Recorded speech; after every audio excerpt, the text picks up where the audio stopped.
सावन महीने के सोमवार की व्रत की कथा।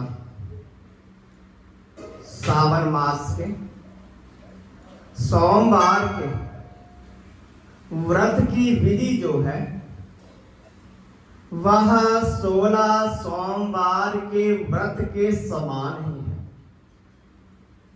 सावन महीने के सभी सोमवारों को ये व्रत किया जाता है।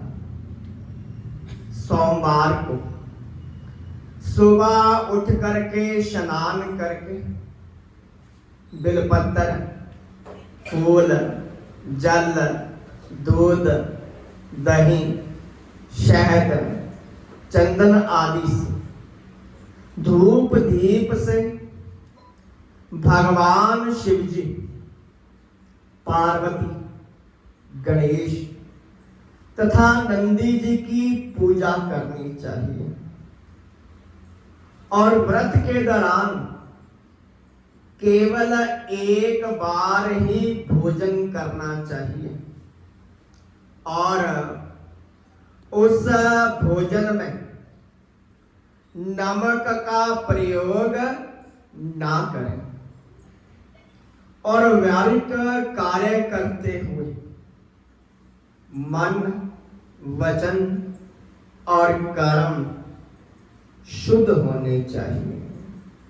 केवल सावन मास में किए गए व्रत का जो फल है वर्ष भर में किए गए शिवरात्रि के सहित सभी सोमवारों के फलों से भी अधिक है। सोमवार, सावन के सोमवार की व्रत कथा कि प्राचीन समय में एक नगर में बुढ़िया परिवार के सहित रहती थी। उसके परिवार में एक लड़की थी, 2 लड़के थे। लड़के बड़े थे परंतु अभी दोनों की शादी नहीं हुई थी। लड़की भी विवाह के योग्य हो चली। जो बुढ़िया थी धार्मिक विचारों वाली स्त्री थी। उसके घर के पास भगवान शिव का मंदिर था जिसमें एक साधु रहता था। वो बड़ी श्रद्धा से भगवान शिव की सेवा करता था और बुढ़िया भी प्रतिदिन सुबह नहा धोकर के मंदिर जाया करती थी और शिवरात्रि के दिन सुबह बुढ़िया अपने बच्चों को साथ लेकर के मंदिर पहुंची। सभी ने बड़ी श्रद्धा से भगवान शिव की पूजा अर्चना की और घर को वापस आते समय बुढ़िया ने साधु को, बच्चों को आशीर्वाद देने के लिए कहा। तो उस साधु महात्मा ने लड़कों को बड़े आशीर्वाद दिए परंतु लड़की को कोई आशीर्वाद ना दिया। तो बुढ़िया ने साधु से हैरान होकर के नम्रता सहित प्रश्न किया कि हे महात्मा, आपने लड़कों को तो आशीर्वाद दिया परंतु मेरी इस बच्ची को आशीर्वाद क्यों नहीं दिया? कृपा मेरी शंका का समाधान करें। तो साधु महात्मा ने सबकी ओर स्नेह की दृष्टि डाली और कहा कि मैं इस लड़की को आशीर्वाद नहीं दे सकता, क्योंकि इसके भाग्य में सुहाग का सुख नहीं है। साधु के वचन सुनकर के सभी हैरान हो गए। सभी के चेहरे पर परेशानी की लकीरें प्रकट हो गई। तो उस बुढ़िया ने साधु महात्मा से प्रार्थना की कि इसका कोई उपाय हो तो कृपा करके कहें, जिससे मेरी बेटी को सुहाग की प्राप्ति हो। हम अपनी बेटी के इस कष्ट को दूर करने के लिए कुछ भी करने को तैयार हैं। अगर हमारे प्राणों की आहुति हमारी बेटी का भला हो सकता है तो हम उसके लिए भी तैयार हैं। उन सबकी बातें सुन करके साधु बड़ा हैरान हो गया और साधु ने कहा कि एक उपाय है, वो बड़ा कठिन है। इसमें प्राण जाने का भी भय है। तो सभी ने साधु महात्मा से प्रार्थना की।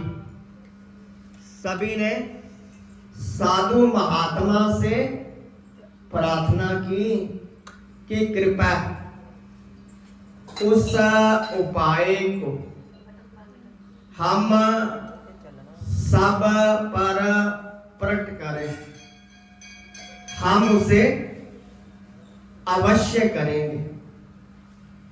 इन वचनों को सुन करके साधु ने कहा कि यहां से 7 समुद्र पार एक रमणीक नगर में सोमपति नाम की एक स्त्री रहती है, जिसके 100 बेटे हैं। ये वहां जाकर के अपनी सेवा से उस स्त्री को प्रसन्न करें। अगर वह स्त्री प्रसन्न हो गई तो इसको अवश्य सुहाग की प्राप्ति हो सकती है।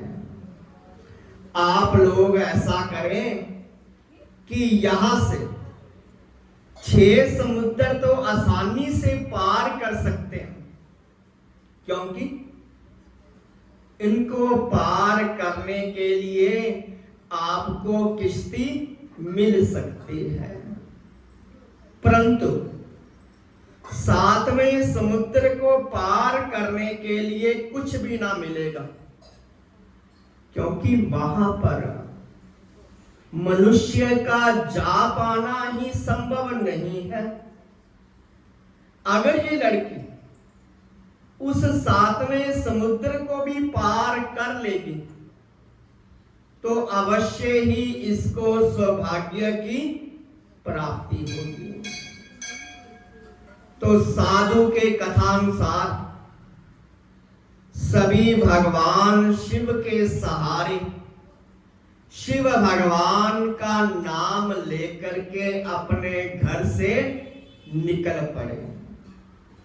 6 समुद्र तो उन्होंने भगवान की कृपा से आसानी से किश्ती में बैठ करके पार कर लिया। 7वें समुद्र के तट पर पहुंच करके उसे पार करने के उपाय को सोचते हुए भगवान शिव की आराधना करने लगे। और भगवान शंकर की कृपा से उन्हें वहां एक पेड़ दिखाई दिया। पेड़ के ऊपर एक हंस बैठा हुआ था। तो हंस ने उनसे कहा कि मैं इस पेड़ के पत्तों से आपको एक बेड़ी बना करके दे सकता हूं। सभी ने सोचा कि अगर भगवान की कृपा होगी तो ये बेड़ी हमें हमारी मंजिल पर पहुंचा देगी, नहीं तो मौत तो निश्चित ही है। तो उन्होंने हंस से वह बेड़ी किश्ती बना करके देने की प्रार्थना की। हंस ने कुछ ही समय में उनको बेड़ी बना करके दे दी। सभी ने हंस का धन्यवाद किया और भगवान शिव के नाम का सहारा लेकर के सारे उस बेड़ी किश्ती के ऊपर सवार हो गए। ओम नमः शिवाय, ओम नमः शिवाय का जाप करते करते वे लोग 7वां समुद्र भी पार कर गए। थोड़ी दूर चलने पर रमणीक नगर में पहुंचे और वहां पर उन्होंने सोमपति को देखा और उसके 100 पुत्रों और बहुओं को भी देखा। उसके बहू बेटे सभी अलग अलग रहते थे। वे सभी सोमपति के घर के पास अब छुप करके रहने लगे। सोमपति रोज सुबह स्नान करने के लिए नदी पर जाया करती थी और जैसे ही सोमपति स्नान करने के लिए घर से निकलती थी तो वो लड़की हर रोज चुपचाप उसके पीछे से घर में जाती, घर का झाड़ू चौका बर्तन आदि साफ करके उसके घर आने से पहले वापस अपने परिवार के पास पहुंच जाती थी। हर रोज जैसे ही सोमपति स्नान आदि से निवृत्त होकर के घर को वापस आती तो घर की सफाई देख करके हैरान होकर के सोचती कि कौन मेरे पीछे से आता है जो मेरे घर की सफाई बर्तन आदि साफ कर जाता है। मैं उसको कैसे देखूं? ऐसे ही महीने बीत गए। एक दिन किसी कारणवश सोमपति की नींद कुछ देर से खुली, परंतु वो जो लड़की थी अपने नियम के अनुसार उसके घर साफ सफाई करने के लिए आ पहुंची और अपना नित्य कर्म करने लगी। सोमपति ने उस लड़की को देख करके पूछा, बेटी तुम कौन हो और कहां से आई हो और यहां पर किस लिए आई हो? तुम्हें क्या चाहिए? सोमपति के वचनों को सुन करके लड़की उसी समय उसके चरणों में गिर पड़ी। सोमपति ने नींद में ही उसको आशीर्वाद दिया कि बेटी दूधवती पुत्रवती सौभाग्यवती हो, परंतु लड़की ने फिर भी उसके पांव से सिर ना उठाया। 3 बार वही आशीर्वाद देने के पश्चात उठ करके उस लड़की के सिर को उठाया तो देखा कि इसके भाग्य में तो सुहाग का सुख नहीं है, परंतु मैंने इसे पुत्रवती होने का आशीर्वाद दे दिया है। ये कैसे होगा? सोमपति अभी सोच ही रही थी कि लड़की की मां भाई सभी वहां पर आ गए और सभी सोमपति से प्रार्थना करने लगे, हे मां, आप ही इसकी मां हैं, आप ही इसको इसकी खुशियां दे सकती हैं।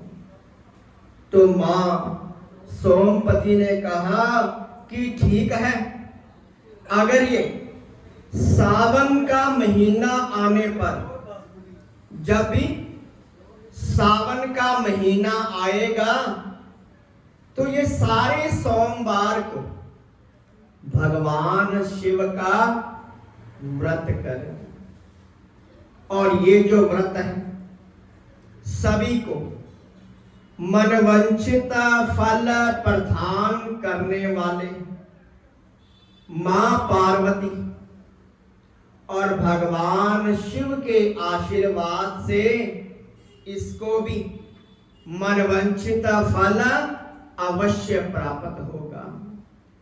आप लोग भी इसके लिए सावन के पहले सोमवार को लड़का ढूंढना और सावन के दूसरे सोमवार को सगाई करना, तीसरे सावन सोमवार को साहे चिट्ठी भेजना और चौथे सोमवार को बारात मंगवाना।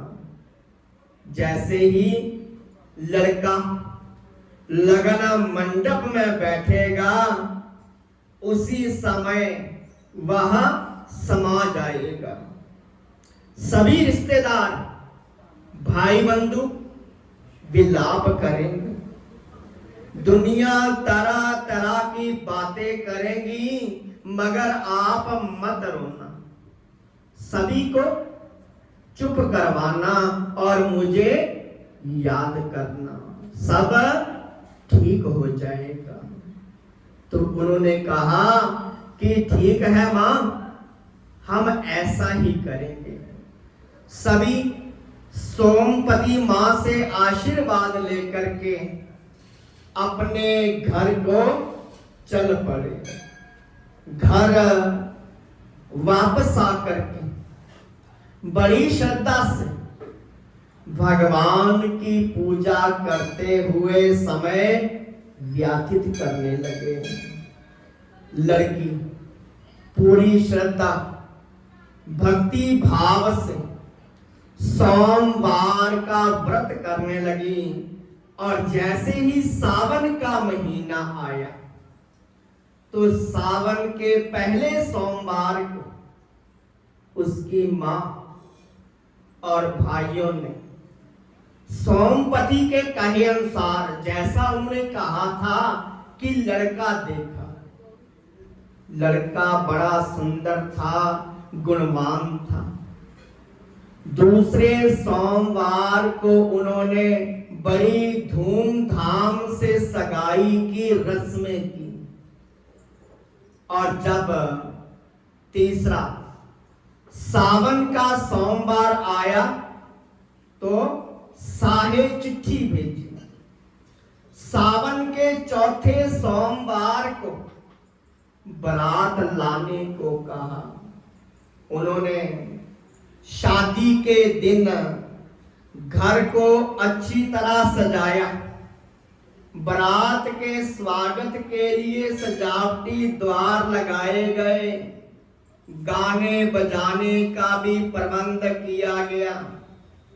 निश्चित दिन यानी चौथे सावन सोमवार को निश्चित समय पर बहुत धूमधाम से खुशी में नाचती घूमती बारात जो थी उनके द्वार आकर के पहुंच गई।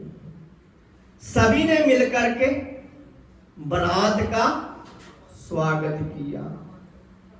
बारात ने भोजन किया और फिर उनके विश्राम करने का प्रबंध किया गया।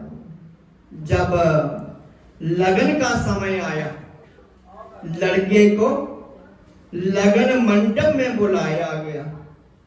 जैसे ही लड़का लगन मंडप में आसन पर बैठा तो उसी समय वो समा गया। लड़के के परिवार के सदस्य और बारात में शामिल सभी बाराती रोने लगे, तरह तरह की बातें बनाने लगे, कहने लगे कि ये तो लड़की डायन है जो पहले दिन ही पति को खा गई। कोई लड़की को उल्टा कहता, जितने मुंह उतनी बातें।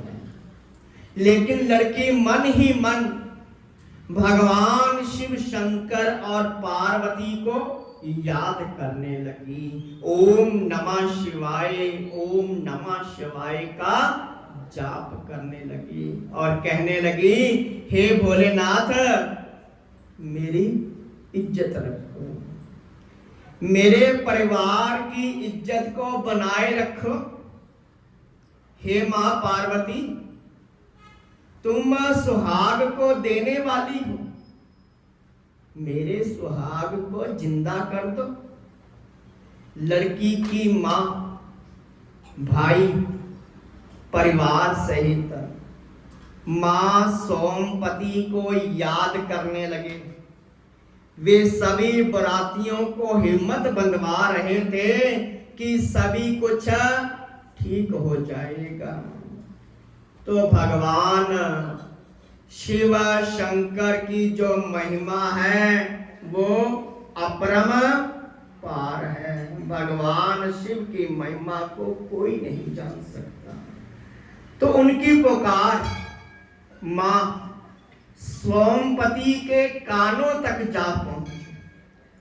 उसी समय मां सोमापति ने अपने सभी बहुपुत्रों पर जल छिड़क करके उन सभी को सुला दिया और उनको सुलाने के पश्चात वो अपनी पड़ोसन के पास गई और उसको कहने लगी कि कोई भी इनमें से जागे ना और ना ही कोई इनको जगाए।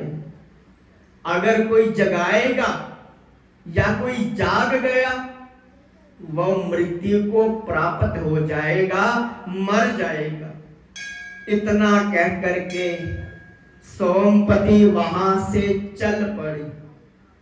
सोमपति अपने 100 पुत्रों और बहुओं की आयु में से थोड़ी थोड़ी आयु जल के रूप में लेकर के उस लड़की के घर में पहुंच गई जहां पर शादी हो रही थी। तो वो जल लड़की के सुहाग पर छिड़क दिया और उसको जीवित कर दिया। लड़के के जीवित होते शादी की सारी रस्में पूरी की गई। सभी बहुत प्रसन्न थे। शादी संपन्न होने के बाद मां सोमपति से आशीर्वाद लेकर के डोली विदा की गई। इसके बाद मां सोमपति अपने नगर को चली गई और वो लड़की हर वर्ष जब भी सावन का महीना आता तो सावन मास के सोमवार को व्रत करने लगी। व्रत के प्रभाव से उसके परिवार में किसी भी चीज की कमी ना रही और वह वहां पर खुशी खुशी अपने परिवार, अपने घर में सुख से जीवन व्यतीत करने लगे। जिस तरह भगवान शिव ने उस लड़की का सुहाग जिंदा किया, उसी प्रकार भगवान शिव सबका भला करे। जिन कन्याओं का विवाह नहीं होता है उन कन्याओं को सावन सोमवार का व्रत अवश्य करना चाहिए। इस व्रत के करने से सारी मनोकामनाएं पूर्ण होती है और सबको मन वांछित फल प्राप्त होता है। बोलिए शिव शंकर महाराज की जय।